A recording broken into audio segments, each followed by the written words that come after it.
Drake just stood on a live stream in front of the entire world and quietly announced the end of his own rap career without even realizing it, and the wildest part is, he was laughing the entire time he did it. What we all witnessed this past week was not a victory lap. It was not a celebration. It was a resignation letter wrapped in diamond bracelets and designer denim, and once you see it for what it actually is, you can never unsee it again. Because while Drake was popping bottles, cracking jokes, and doing full comedy bits on his anniversary stream, 3 of his albums were sliding down the charts at the exact same time, and everybody inside the industry knows precisely what that combination means. So if you are ready to see how the biggest rapper on the planet just drifted into becoming a full-time entertainer, why Kendrick Lamar might honestly be the only man alive who can rescue whatever is left of Drake's legacy, and why a follow-up to one of the most infamous culture comedy movies ever made might genuinely be on the table right now, stay exactly where you are, because this story goes places nobody else in this space is brave enough to go. And real quick, before we get into any of it, if this is your first time on the channel, hit that like button and tap subscribe, because the community we are building around these conversations needs every single one of you for what is coming next. And if you have been rocking with me for a while, you already know how this goes. The more you engage, the further this message travels, and right now this message needs to travel far. Now, let's just be completely honest with each other for a second, because the clip that set all of this off deserves to be examined frame by frame. Drake got on his anniversary live stream for the betting platform he is tied to, and instead of talking about music, instead of addressing the state of his catalog, instead of doing literally anything a rapper in his position would normally do, he turned the whole thing into a stand-up set. He is sitting there, glass in hand, telling the audience that he appreciates the love, that the last few months have been incredible for him. And then he starts joking about how he dropped 3 projects on everybody's head while other guys are dropping albums like it is hello and goodbye. He warns people to be careful with their replies because, in his words, the pen is not dry. And then, and this is the part that tells you absolutely everything, he pivots straight into showing off the jewelry. Double bracelets. A diamond cross hanging on the jeans. A chain he describes as something your grandmother would wear, while refusing to even say the price tag out loud.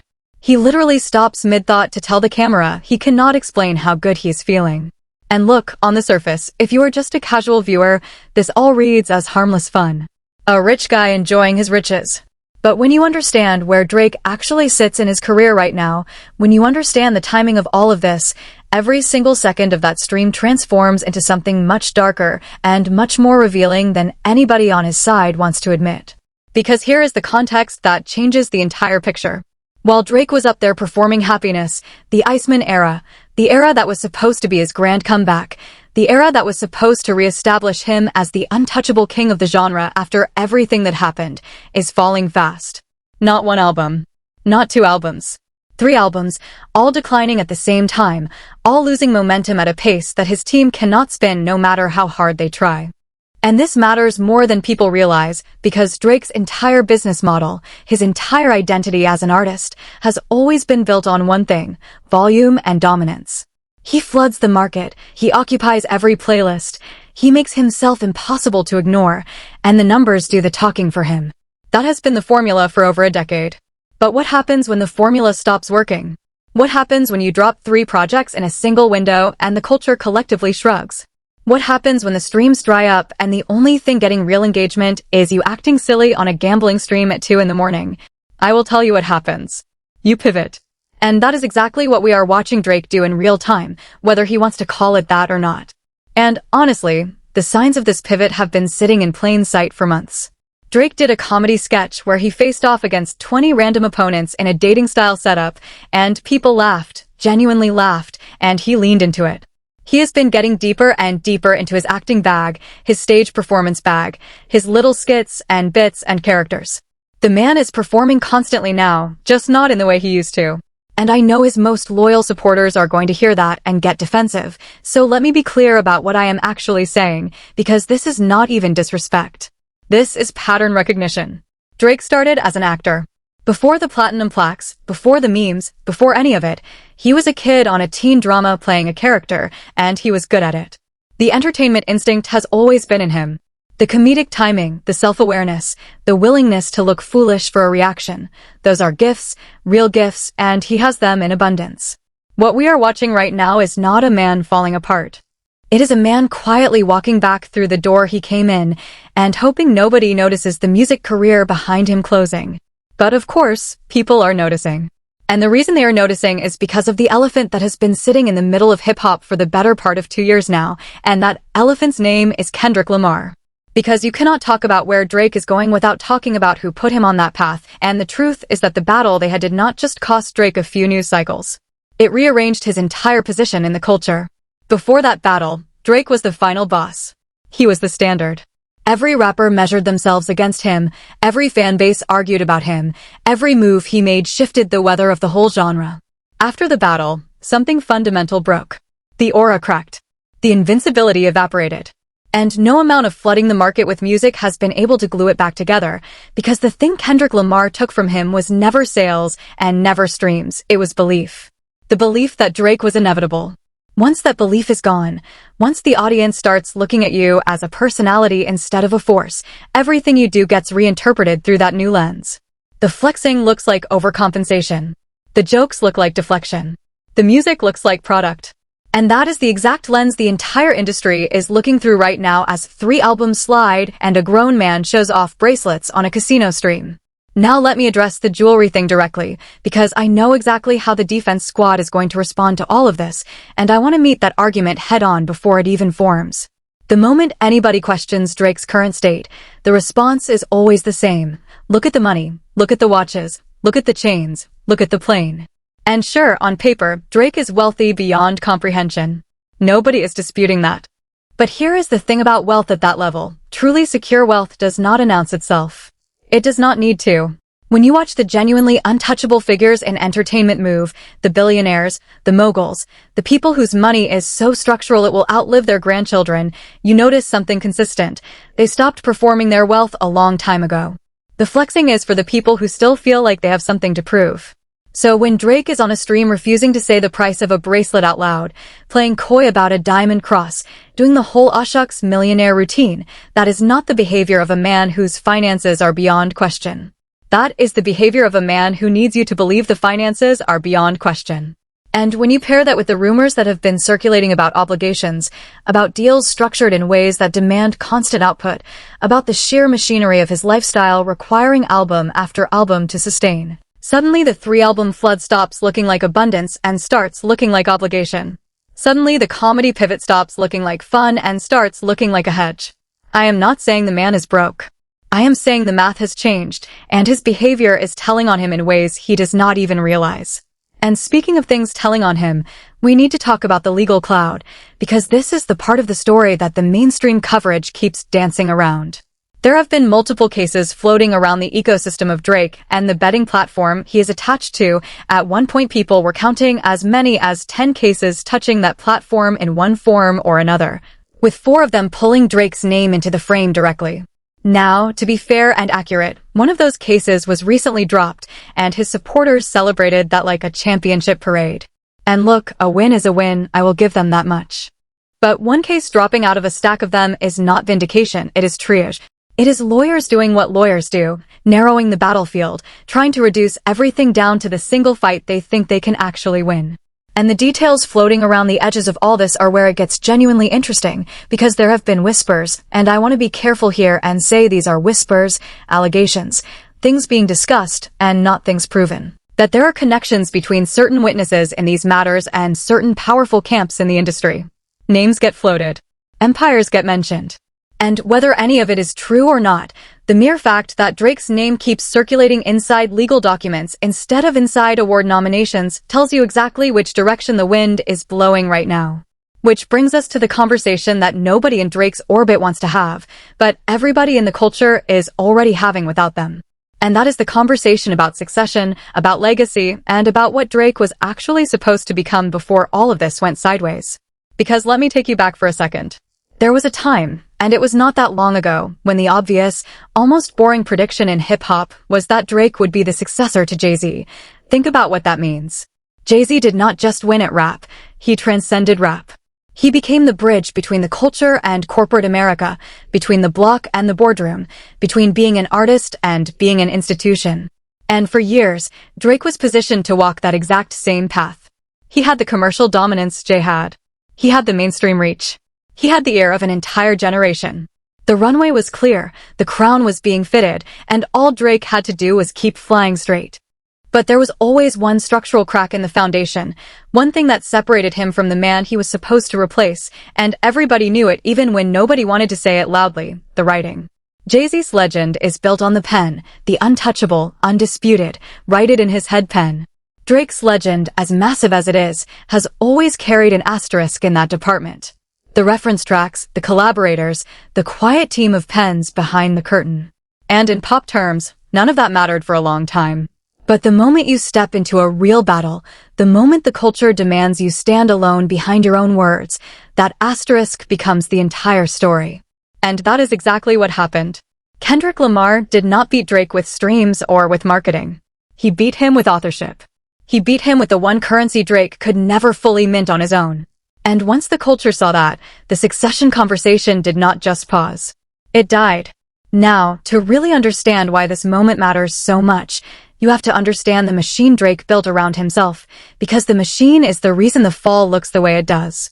For over a decade, the Drake operation ran on a very specific economic engine: flood the market, dominate every playlist, saturate every algorithm, and let the sheer gravity of presence do the work that Mystique does for other artists. It was brilliant, honestly. While other rappers disappeared for years between projects and let anticipation build, Drake never left. He was the weather.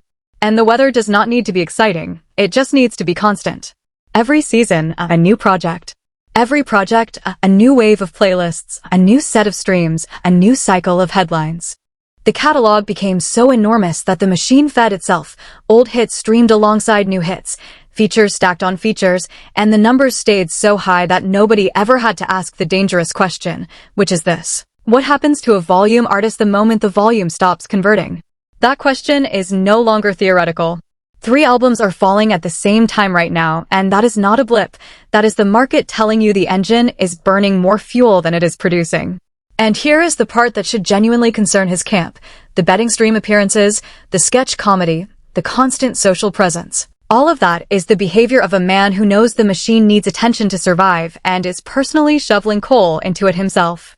When the product stops pulling, the personality starts pushing. That is the oldest pattern in entertainment, and Drake is following it beat for beat.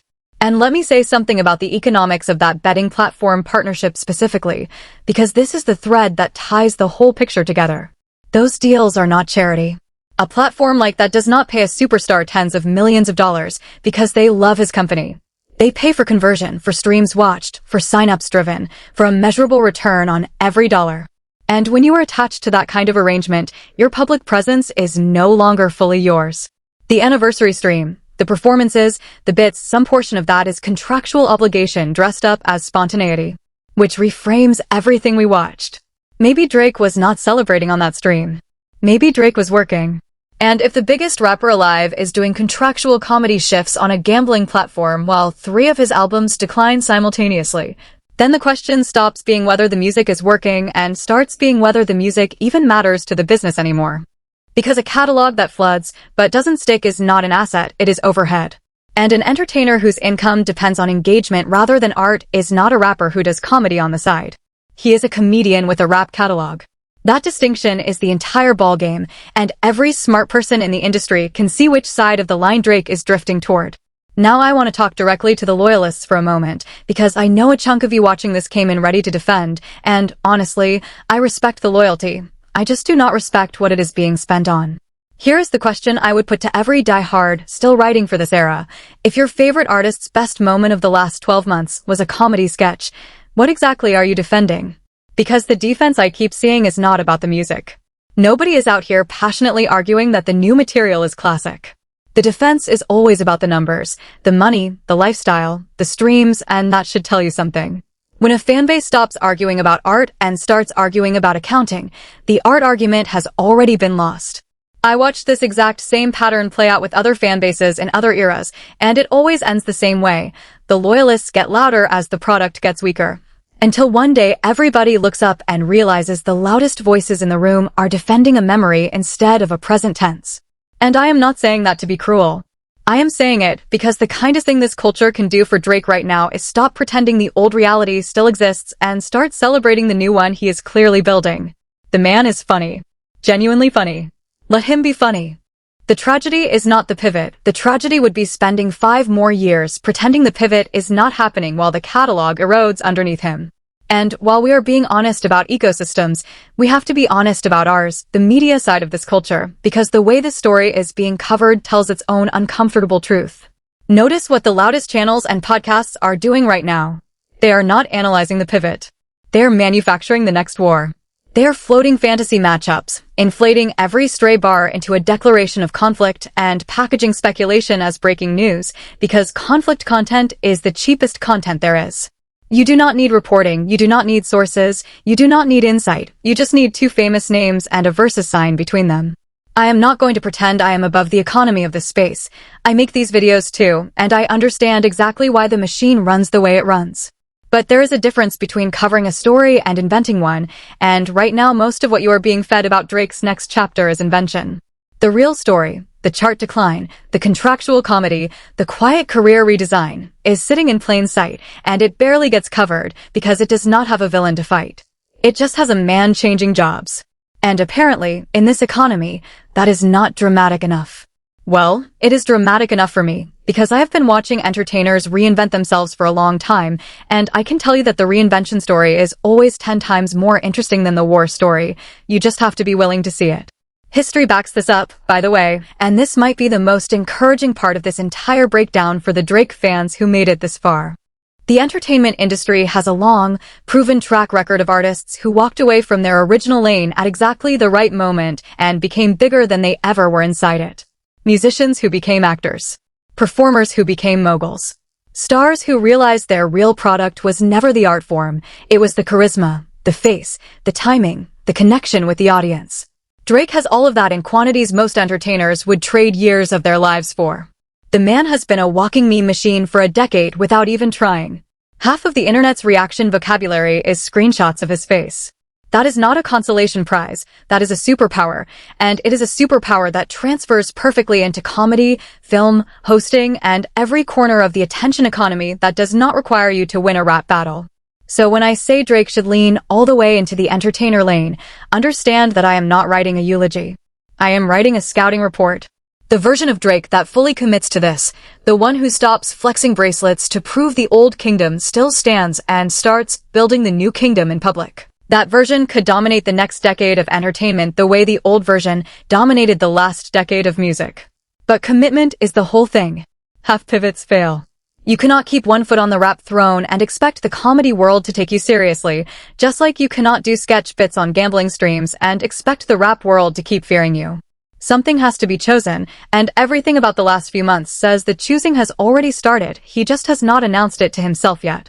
And let me put the chart situation under a microscope for a second, because numbers do not have fan bases and numbers do not have feelings, they just sit there and tell the truth whether anybody wants to hear it or not.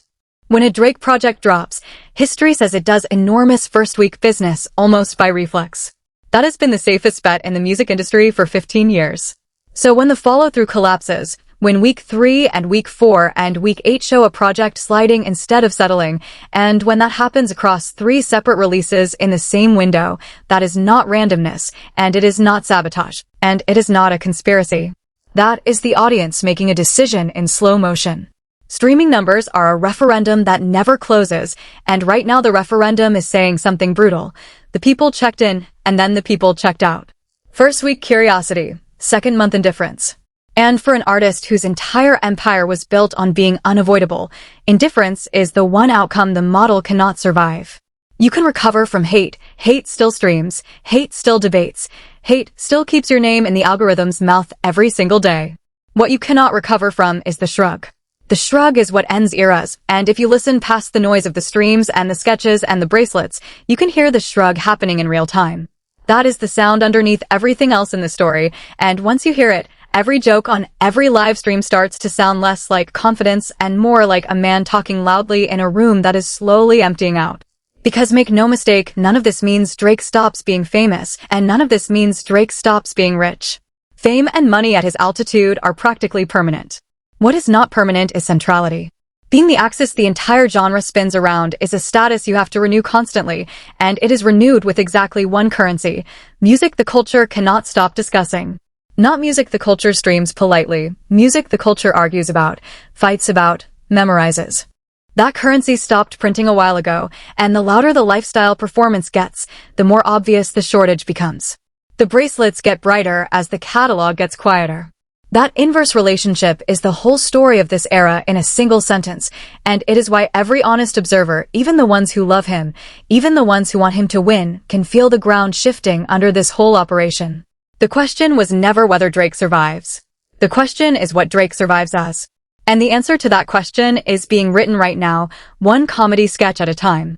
And this is where the story takes its most fascinating turn, because while Drake has been flooding, flexing, and performing, Kendrick Lamar has been doing the exact opposite. And the contrast between these two men right now could not be more surgical if somebody designed it in a lab.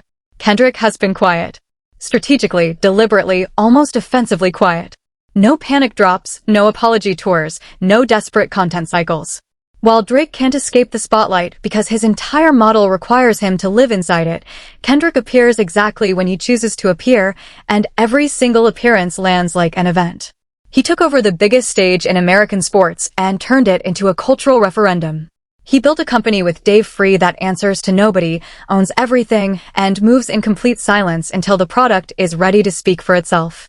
He aligned with the creators behind one of the sharpest comedy franchises in television history and started building a movie. Think about the discipline that takes. Think about the confidence it requires to win the biggest battle in modern rap history and then simply walk away from the table while your opponent keeps pulling slot machine handles hoping to hit the jackpot again. That is not just victory. That is a different understanding of power entirely. Drake treats attention as oxygen, he suffocates without it. Kendrick treats attention as a weapon. He holsters it until the moment it can do maximum damage. And the culture has noticed the difference, which is why every Kendrick appearance now carries 10 times the weight of every Drake appearance, even though Drake appears 10 times as often. Now here is the part of this video where I am going to float an idea that might sound insane at first, but I need you to actually sit with it, because the more you think about it, the more inevitable it starts to feel. Kendrick Lamar and Dave Free are making a comedy with the minds behind South Park. That is already happening. That is already in motion. But what happens after that? What does a man like Kendrick do with all the momentum, all the cultural capital, all the authority he has accumulated?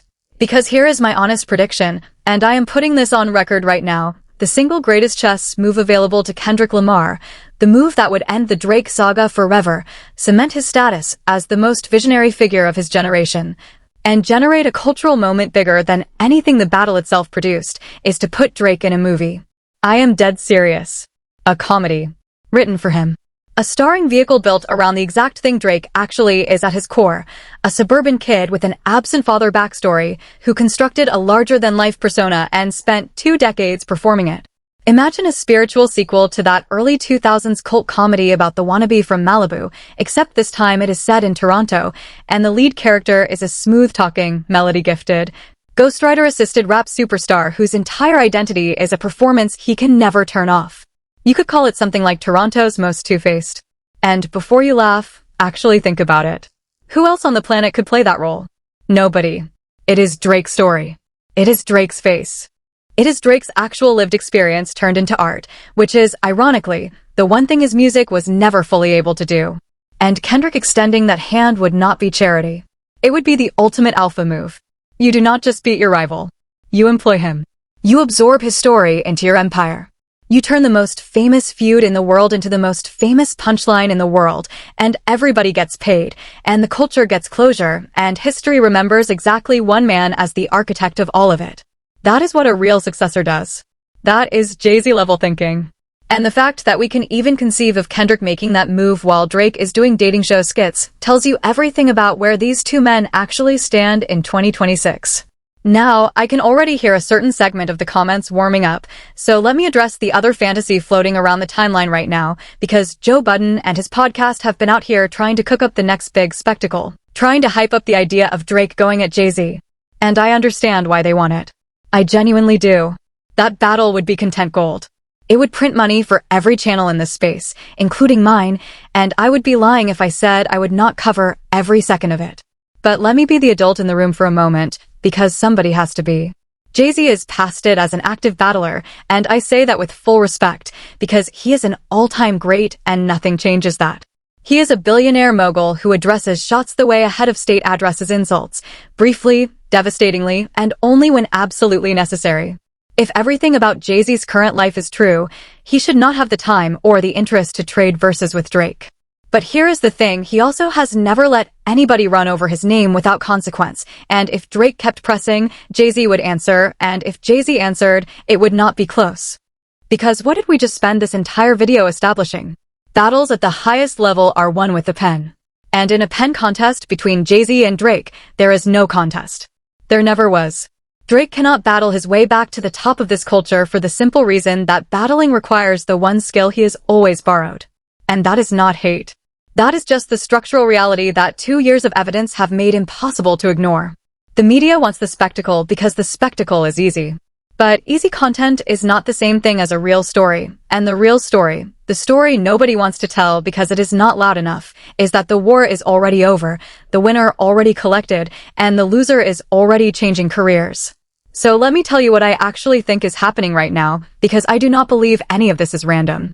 I believe Drake is smarter than the clown show suggests, and I believe the pivot we are watching is deliberate. The comedy sketches, the acting bits, the stream performances, the self-deprecating humor, the gradual retreat from taking rap seriously, this is a man test marketing his next identity in real time. He is doing what every smart entertainer does when one lane closes. He is finding the next lane before the audience realizes the first one ended. And honestly, there is a version of this story where it works beautifully.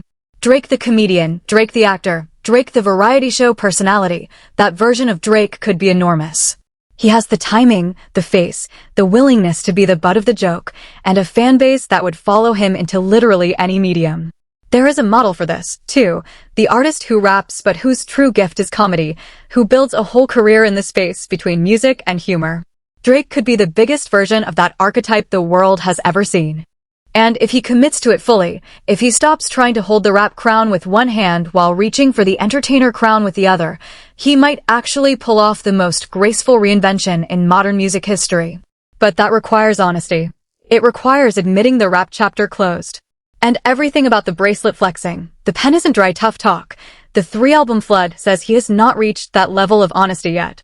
He is still performing the old role while auditioning for the new one, and you cannot do both forever. And that tension, that refusal to let go, is what makes this whole moment so compelling to watch. And it is also where I want to leave you with the question that actually matters. Because here is the thing nobody in this conversation wants to say out loud.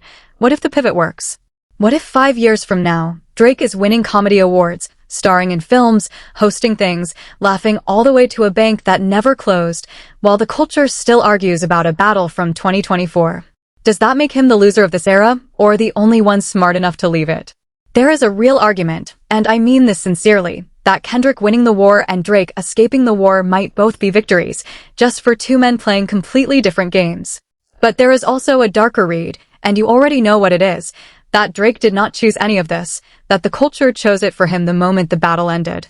And that every comedy sketch since has been a man making the best of an exile he will never publicly acknowledge.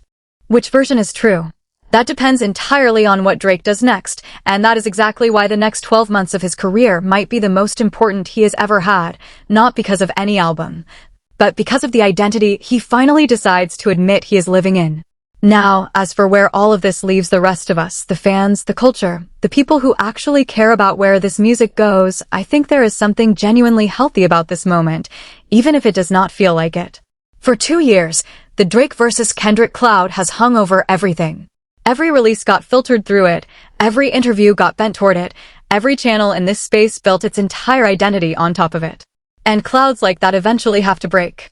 If Drake becoming an entertainer is what finally breaks it, if the culture getting closure means watching the biggest star in the world trade the mic for the script, then so be it.